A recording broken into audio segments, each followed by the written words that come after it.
सबों को नमस्कार। आइए आज कुछ सुनते हैं। तो आज मैं ये बता रही थी कि नाम जप का हमारे जीवन में क्या प्रभाव है या क्या असर होता है हमारे जीवन में। एक चोर था, उसने चोरी करने के बाद जब अपने पिता के पास गया तो उसके पिताजी भी चोर थे और उनका अंतिम समय आ गया था। उन्होंने जाते जाते अपने बेटे को दो बातें सिखाई। पहली तो ये कि बेटा, कभी भी सत्संग, संत महात्मा या पूजा पाठ में मत जाना और उनकी बातें नहीं सुनना। दूसरी बात उसने कहा कि कभी भी जब चोरी करो तो उस बात को किसी के सामने स्वीकार नहीं करना कि तुमने चोरी की है। बेटा पिता की बातें गांठ बांध लिया और पिताजी का प्राणांत हो गया। एक बार की बात है, वो चोरी कर कर भाग रहा था, तो जिस रास्ते से जा रहा था वहाँ एक संत अपनी बातें सुना रहे थे लोगों को, सत्संग हो रहा था। तो उसे पिता की बात याद आ गई कि बेटा, सत्संग और संत महात्मा की बातें नहीं सुनना, पूजा पाठ की बातें नहीं सुनना। तो वो वहाँ से कान बंद कर कर भागने लगा।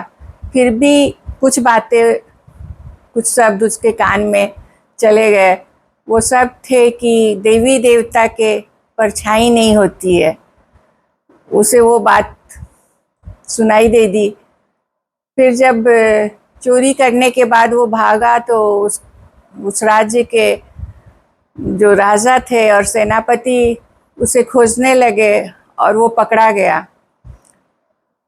चोर इतना ये था कि उसे बार बार पूछने पर भी वो बता नहीं रहा था कि उसने चोरी की है।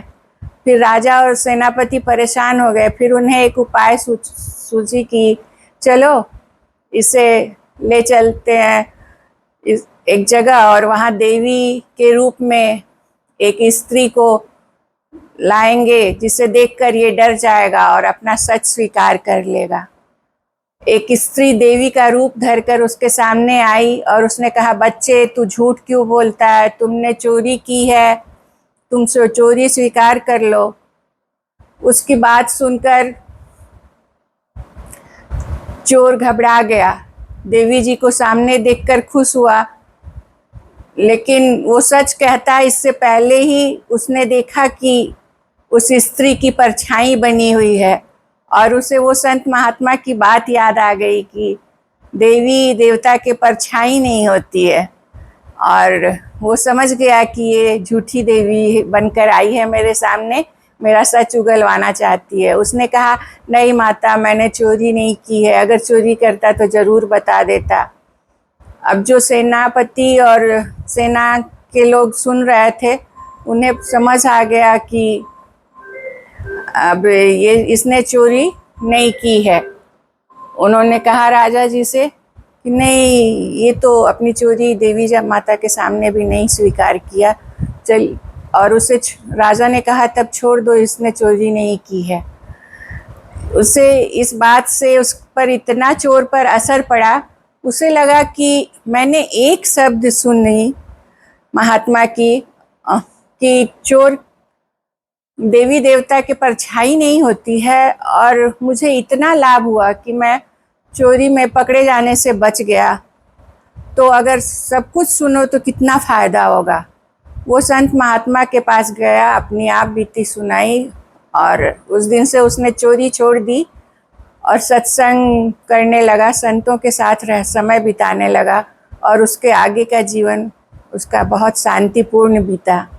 तो यही कहानी थी कि संत महात्मा या नाम जप हमेशा ही हमारे लिए सुखकारक होते हैं, शांतिदायक होते हैं और हमारी मदद ही करते हैं जीने में। बहुत बहुत आभार। नमस्कार। जय गुरु, जय श्री राम। आपको कैसा लगा मेरा वीडियो? अगर आपको अच्छा लगता है तो लाइक सब्सक्राइब कीजिए ताकि मेरा उत्साह बढ़े और मैं अच्छी अच्छी बातें आपके सामने ला सकूं। कमेंट भी कीजिए कि आप कैसा महसूस किए। जी नमस्कार।